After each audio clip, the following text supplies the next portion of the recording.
إن الحمد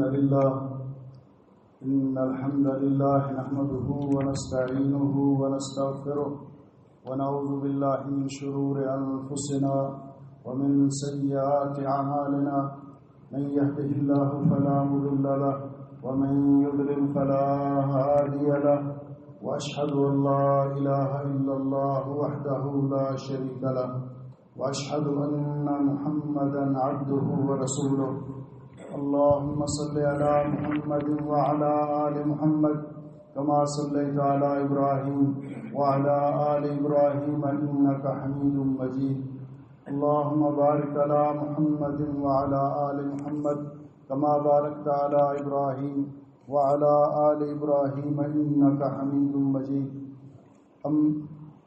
أما بعد فيا أيها الناس إن خير الحديث كتاب الله وخير الهدي هدي محمد صلى الله عليه وسلم أما بعد فأعوذ بالله السميع العليم من الشيطان الرجيم ولله على الناس حج البيت من استطاع إليه سبيلا ومن كفر فإن الله غني عن العالمين. قابل صاحب احترام بزرگوں، بھائیوں اور عزیزوں، آج کے خطبہ جمعہ کا عنوان ہے الحج فضلہ و اہمیتہ، حج کی فضیلت اور اہمیت. حج جامع العبادات ہے. جس طرح کہ عمومی طور پہ مسلمانوں کو معلوم ہے کہ عبادت کی 3 قسمیں ہیں: قولی عبادت، بدنی عبادت اور مالی عبادت. اور حج جامع العبادات ہے. اس کے اندر زبان کا ذکر بھی شامل ہے، جسمانی مشقت بھی شامل ہے، اور اس کے اندر پیسہ بھی خرچ ہوتا ہے. اس لیے یہ اتنی اہم عبادت ہے کہ اللہ سبحانہ و تعالیٰ نے اس کو ایمان اور جہاد کے بعد سب سے افضل عبادت قرار دیا ہے. اللہ سبحانہ و تعالیٰ نے صاحب استطاعت لوگوں پر زندگی میں ایک بار حج فرض کیا ہے. اللہ سبحانہ و تعالیٰ فرماتے ہیں وَلِلَّهِ عَلَى النَّاسِ حِجُّ الْبَيْتِ مَنِ اسْتَطَاعَ إِلَيْهِ سَبِيلًا. جو لوگ حج کرنے کی استطاعت رکھتے ہیں ان پر اللہ رب العزت نے حج فرض کیا ہے.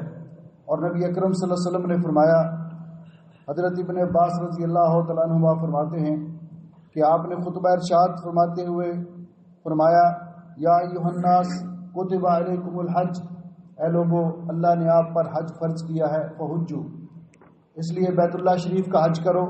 تو ایک صحابی جن کا نام اقرا ابن حابس تھا رضی اللہ تعالیٰ عنہ، انہوں نے آپ سے پوچھا افی کل عام یا رسول اللہ، اے اللہ کے رسول ہر سال حج فرض ہے؟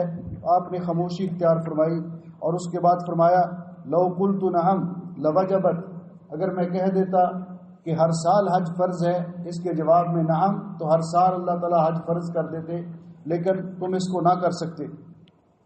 اس لیے الحج مرتن فمن زاد فهو تطوع، حج زندگی میں ایک مرتبہ فرض ہے. اس کے علاوہ انسان جو حج کرے گا وہ اس کا نفلی حج کہلائے گا.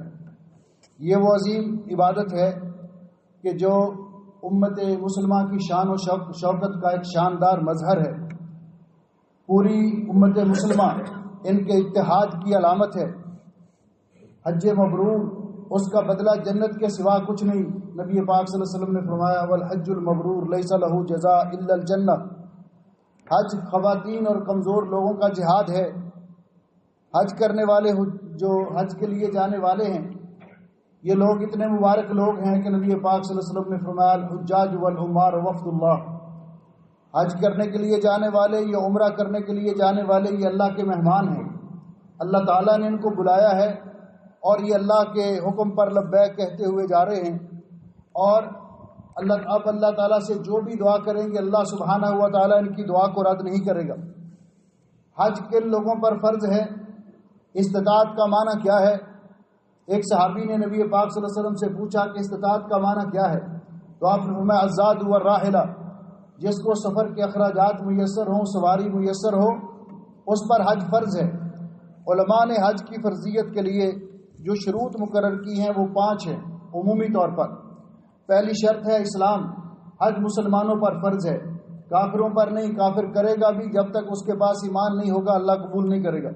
دوسری شرط ہے العقل، کہ انسان عاقل ہو، معوف العقل نہ ہو، دیوانہ نہ ہو، اس کا دماغ صحیح طور پہ کام کرتا ہو۔ تیسری شرط ہے بلوغ، کہ حج کرنے والا بالغ ہو۔ بلوغت کے بعد حج فرض ہوتا ہے۔ اگر کوئی بچپن میں اپنے والدین کے ساتھ حج کر لے گا تو اس کا نفلی حج شمار ہوگا۔ اگر بالغ ہونے کے بعد اس کے پاس استطاعت ہوگی تو اس کو حج کرنا ہوگا۔ حریت، آزادی، اس دور کے اندر جب غلامی کا دور تھا تو غلاموں پر حج فرض نہیں تھا الا کہ ان کا مالک ان کو اجازت دے۔ اور پانچویں شرط ہے استطاعت، کہ انسان جسمانی طور پر بھی سفر کرنے کے قابل ہو، سواری میسر ہو، مالی اخراجات بھی اس کے پاس ہوں اور سفر کوئی رکاوٹ بھی نہ ہو، یہ استطاعت ہے۔ اور چھٹی شرط ہے عورتوں کے لیے کہ ان کا محرم کا ہونا ساتھ ضروری ہے۔ جس کے اندر یہ شرائط پائی گئی اس پر زندگی میں ایک بار حج کرنا فرض ہے۔ اس کے علاوہ جتنا کرے گا، نبی کریم علیہ السلام نے فرمایا کہ اللہ سبحانہ و تعالیٰ فرماتے ہیں جس بندے کو میں نے صحت اور تندرستی عطا کی، اس کو وسیع رزق عطا کیا، اس کی معیشت میں فراوانی عطا کی، 5 سال گزر جاتے ہیں وہ میرے گھر کی زیارت کے لیے نہیں آتا تو وہ بہت سی خیر و برکت سے محروم ہے۔ اس لیے جن پر حج فرض ہے ان کو فی الفور یہ فریضہ حج ادا کرنا چاہیے۔ حج اسلام کے 5 ارکان میں سے ایک اہم رکن ہے، جس طرح کہ نبی پاک صلی اللہ علیہ وسلم نے فرمایا۔ حضرت عبداللہ ابن عمر رضی اللہ تعالیٰ عنہما کی روایت ہے کہ آپ نے فرمایا بنی الاسلام علی 5، اسلام کی بنیاد 5 چیزوں پر ہے: شہادت اللہ الہ الا اللہ وان محمد رسول اللہ، اس بات کی گواہی دینا کہ اللہ کے علاوہ کوئی معبود برحق نہیں اور حضرت محمد رسول اللہ صلی اللہ علیہ وسلم اللہ کے رسول ہیں، واقام الصلاۃ، نماز قائم کرنا، ایتاء الزکات، زکوٰۃ ادا کرنا، والحج، اور بیت اللہ کا حج کرنا، وصوم رمضان، اور ماہ رمضان مبارک کے روزے رکھنا۔ اس لیے علماء نے اس شخص کو جو حج کی فرضیت کا منکر ہے اس کو دائرہ اسلام سے خارج قرار دیا ہے۔ جو استطاعت رکھنے کے باوجود حج کرنے میں تاخیر کرتا ہے بغیر کسی عذر کے تو وہ گناہ گار ہے، اس کو فوری طور پر اللہ سے معافی مانگ کے یہ فریضہ حج ادا کرنا چاہیے۔ اس لیے کہ حضرت فضل ابن عباس رضی اللہ تعالیٰ عنہما روایت کرتے ہیں کہ رسول اکرم صلی اللہ علیہ وسلم نے ارشاد فرمایا من اراد الحج فلیتعجل، جو آدمی حج کا ارادہ رکھتا ہو اس کو حج ادا کرنے میں جلدی کرنی چاہیے۔ فإن أحدكم لا يدري ما يعرض له، اس لیے کہ کسی کو نہیں پتا کہ کل اس کے حالات کیسے ہوں گے۔ قد تدل الدابہ او تعرض الحاجہ، کبھی ایسے ہوتا ہے کہ سواری میسر نہیں آتی یا کوئی ایسی مشکل پیش آ جاتی ہے کہ وہ حج نہیں کر سکتا، اس لیے جس پر حج فرض ہے اس کو حج ادا کرنے میں جلدی کرنی چاہیے۔ حج کرنے والے لوگ جو حج کے لیے جا رہے ہیں، ہمارے مسلمان بہن بھائی، ہماری ان کے لیے دعا ہے کہ اللہ تعالیٰ ان کا سفر بخیر بنائے، خیر و عافیت سے ان کو بیت اللہ کے حج بیت اللہ کی سعادت حاصل کرنے کی توفیق نصیب فرمائے اور گناہوں سے پاک صاف کر کے خیر و عافیت سے اپنے اہل و عیال میں واپس لے کر آئے۔ جو نہیں جا سکے اللہ رب العزت ان کو بھی موقع فراہم کرے، ان کو بھی حج بیت اللہ کی سعادت نصیب کرے۔ لیکن ایسے لوگ کہ جو حج مبرور کی سعادت حاصل کرنا چاہتے ہیں ان کے لیے ضروری ہے پہلے نمبر پر کہ وہ اپنی نیت کو خالص کریں۔ اللہ سبحانہ و تعالیٰ فرماتے ہیں وَأَتِمُّ الْحَجَّ وَالْعُمْرَةَ لِلَّهِ، اللہ کی رضا کے لیے حج اور عمرہ کرو۔ اور اللہ تعالیٰ فرماتے ہیں اس آیت میں وَلِلَّهِ عَلَى النَّاسِ حِجُّ الْبَيْتِ مَنِ اسْتَطَاعَ إِلَيْهِ سَبِيلًا۔ پیارے نبی صلی اللہ علیہ وسلم نے جب حج کے لیے احرام باندھا تھا تو اس وقت آپ نے اللہ تعالیٰ سے یہ دعا کی تھی اللہم حجۃ لا سمعۃ فیہا ولا ریا، اللہ میرا حج ایسا ہو جس میں شہرت مقصود نہ ہو، ریاکاری مقصود نہ ہو، تو اپنی رضا کے لیے مجھے حج ادا کرنے کی توفیق عطا فرما۔ تو پہلے نمبر پر اپنی نیت کو خالص کریں کہ اللہ کی رضا کے لیے، لوگوں کو دکھانے کے لیے نہیں، نمود و نمائش کے لیے نہیں۔ دوسرے نمبر پر اس بات کا خیال رکھیں کہ اللہ رب العزت حرام کی کمائی سے کی گئی عبادت کو قبول نہیں کرتا، وہ اپنی حلال کی کمائی سے حج کریں۔ اور تیسرے نمبر پر ان کو حج کے احکام سیکھنے چاہیے۔ نبی پاک صلی اللہ علیہ وسلم اسلام میں سن 9 ہجری میں حج فرض ہوا اور نبی پاک صلی اللہ علیہ وسلم نے ایک ہی مرتبہ حج ادا کیا جس کو حجۃ الوداع کہا جاتا ہے 10 ہجری میں۔ تو اس وقت آپ نے فرمایا لتاخذوا عنی مناسککم، مجھ سے حج کے طریقے سیکھ لو، ہو سکتا ہے اگلے سال ملاقات نہ ہو۔ حج کے آداب، حج کے مسائل، حاجی کو حج کا سفر اختیار کرنے سے پہلے ان کو اس کے لیے ان کا سیکھنا ضروری ہے۔ اور پھر لوگوں کے ساتھ اپنے معاملات طے کرے۔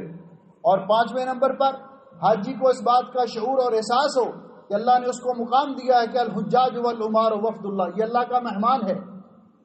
حج کے سفر کے دوران کسی کے ساتھ لڑائی جھگڑا، بےہودگی، کوئی فحش بات نہ کرے، بلکہ یہ سارے کا سارا سفر عبادت ہے۔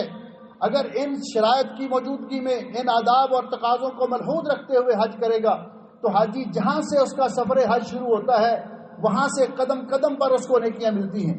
اس بات کا شعور اور احساس رکھتے ہوئے اللہ توفیق بخشے کہ ہم اللہ کی رضا کے لیے حج کریں، اور اللہ سبحانہ و تعالیٰ نے جن لوگوں پر حج فرض کیا ہے ان کو اس کی ادائیگی میں کوتاہی نہیں کرنی چاہیے۔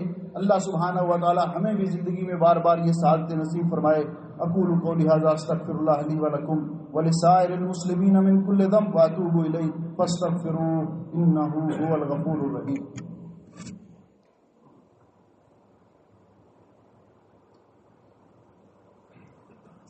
ان الحمد للہ نحمده ونستعینه ونستغفره ونعوذ باللہ من شرور انفسنا ومن سیئات اعمالنا من يهده الله فلا مضل له ومن يضلل فلا هادي له اشهد ان لا اله الا الله وحده لا شريك له واشهد ان محمدا عبده ورسوله۔ محترم بھائیو اور عزیزو، اللہ سبحانہ و تعالی نے ہم پر جو حج فرض کیا ہے اس کے لیے بیت اللہ شریف کی طرف سفر کرنا، سفر کے لیے جگہ بھی متعین ہے، اس کے لیے مہینے بھی متعین کر دیے، لباس بھی اللہ تعالیٰ کی مرضی کا، انسلا لباس جس طرح کفن کے مشابہ جو ہے، اور سفر بھی اللہ کی رضا کے لیے۔ اور اس سفر کے اندر بار بار انسان سے کہلوایا جا رہا ہے، عمرے کا احرام باندھنے کے بعد بھی، حج کا احرام باندھنے کے بعد بھی، لبیک اللہم لبیک لبیک لا شریک لک لبیک ان الحمد والنعمت لک والملک لا شریک لک، تاکہ عقیدہ توحید انسان کی زندگی میں راسخ ہو جائے۔ گویا کہ سفر حج یہ مسلمان کے لیے سفر آخرت کے لیے ایک ریہرسل ہے، ایک ٹریننگ ہے کہ وہاں بھی لباس ایسا ہی جو اس کے مشابہ ہے، اور آخری وقت اس قدر کلمہ توحید، تلبیہ توحید کا اقرار کروایا گیا کہ مسلمان کے آخری وقت بھی اللہ تعالیٰ اس کو جب کلمہ نصیب کرتا ہے، نبی علیہ السلام فرمایا من کان آخر کلامہ من الدنیا لا الہ الا اللہ دخل الجنہ، جو دنیا سے جاتے ہوئے کلمہ توحید کا اقرار کرے گا، اس کی زبان پہ کلمہ جاری ہوگا، وہ جنت میں ضرور جائے گا۔ اس لیے اس سفر کے تقدس کو ملحوظ رکھنا چاہیے۔ اس میں ذکر اذکار، دعائیں اور دوسروں کے ساتھ حسن اخلاق۔ نبی پاک صلی اللہ علیہ وسلم سے جب پوچھا گیا کہ حج مبرور کیا ہے، بر الحج کیا ہے، تو آپ نے فرمایا اطعام الطعام و طیب الکلام، لوگوں کو کھانا کھلانا، لوگوں کی خدمت کرنا اور اچھی گفتگو کرنا، اچھے اخلاق سے پیش آنا، یہ حج مبرور ہے۔ اور حضرت ابو ہریرہ رضی اللہ تعالیٰ عنہ فرماتے ہیں کہ رسول اکرم صلی اللہ علیہ وسلم نے فرمایا من حج ھذا البیت فلم یرفث ولم یفسق، جو آدمی بیت اللہ کا حج کرتا ہے، حج کے درمیان کوئی فسق و فجور کی بات نہیں کرتا، فحش بات نہیں کرتا، رجا کا یوم ولدت امہ، اس طرح گناہوں سے پاک صاف ہو کر واپس پلٹتا ہے جس طرح کی اس دن پاک تھا جب ماں کے پیٹ سے پیدا ہوا۔ میدان عرفات کے اندر لوگ جمع ہیں، یہ ایک ہی موقع ہے جس میں سارے مسلمان اس میدان میں جمع ہوتے ہیں، اور اللہ تعالیٰ اپنے بندوں پہ نظر رحمت فرماتے ہیں، اور اللہ تعالیٰ فرماتے ہیں فرشتوں کو گواہ بنا کر تم گواہ رہو کہ میں نے ان کو بخش دیا، ان کے گناہ معاف کر دیے۔ اس دن اللہ تعالیٰ جتنے لوگوں کو جہنم سے آزادی عطا کرتے ہیں، کسی اور دن میں اتنے لوگوں کو جہنم سے آزادی نہیں ملتی۔ تو اللہ تعالیٰ ہمیں یہ سعادتیں بھی نصیب فرمائے۔ جو بہن بھائی، جو عزیز اس دفعہ بیت اللہ شریف کا حج کرنے کے لیے جا رہے ہیں، اللہ سبحانہ ہوا تعالیٰ ان کا حج مبرور بنائے، اور وہ گناہوں سے پاک صاف ہو کر اپنے خیر و عافیت سے اپنے وطن میں واپس آئیں۔ اس وقت آپ جانتے ہیں کہ وطن عزیز ملک پاکستان کی جو صورتحال ہے، جنگ کسی کے حق میں بھی کبھی بہتر نہیں ہوتی۔ دعا کرو کہ اللہ تعالیٰ اس مشکلات سے ہم سب کو محفوظ فرمائے، اور دعا کے لیے اپیل ہے کہ ہماری جماعت مرکزی جمعیت اہل حدیث پاکستان کے امیر پروفیسر ساجد امیر صاحب رحمہ اللہ، وہ 3 مئی کو وفات پا گئے ہیں۔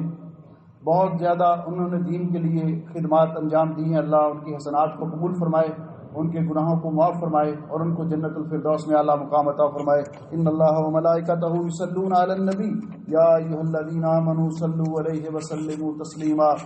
اللهم صل على محمد وعلى آل محمد كما صليت على إبراهيم وعلى آل إبراهيم إنك حميد مجيد. اللهم بارك على محمد وعلى آل محمد كما باركت على إبراهيم وعلى آل إبراهيم إنك حميد مجيد. ربنا ظلمنا أنفسنا وإن لم تغفر لنا وترحمنا لنكونن من الخاسرين. اللهم اشف مرضانا ومرضى المسلمين. اللهم اقض حاجاتنا وحاجات المسلمين. اللهم اغفر للمسلمين الميتين. اللهم اغفر لهم وارحمهم وعافهم واعف عنهم. اللهم ادخلهم جنة الفردوس واعذهم من فتنة القبر وعذاب النار. اللهم آمنا في أوطاننا.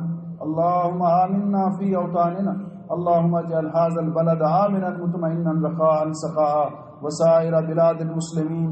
سبحان ربك رب العزة عما يصفون وسلام على المرسلين والحمد لله رب العالمين. صفحہ درست کرنا.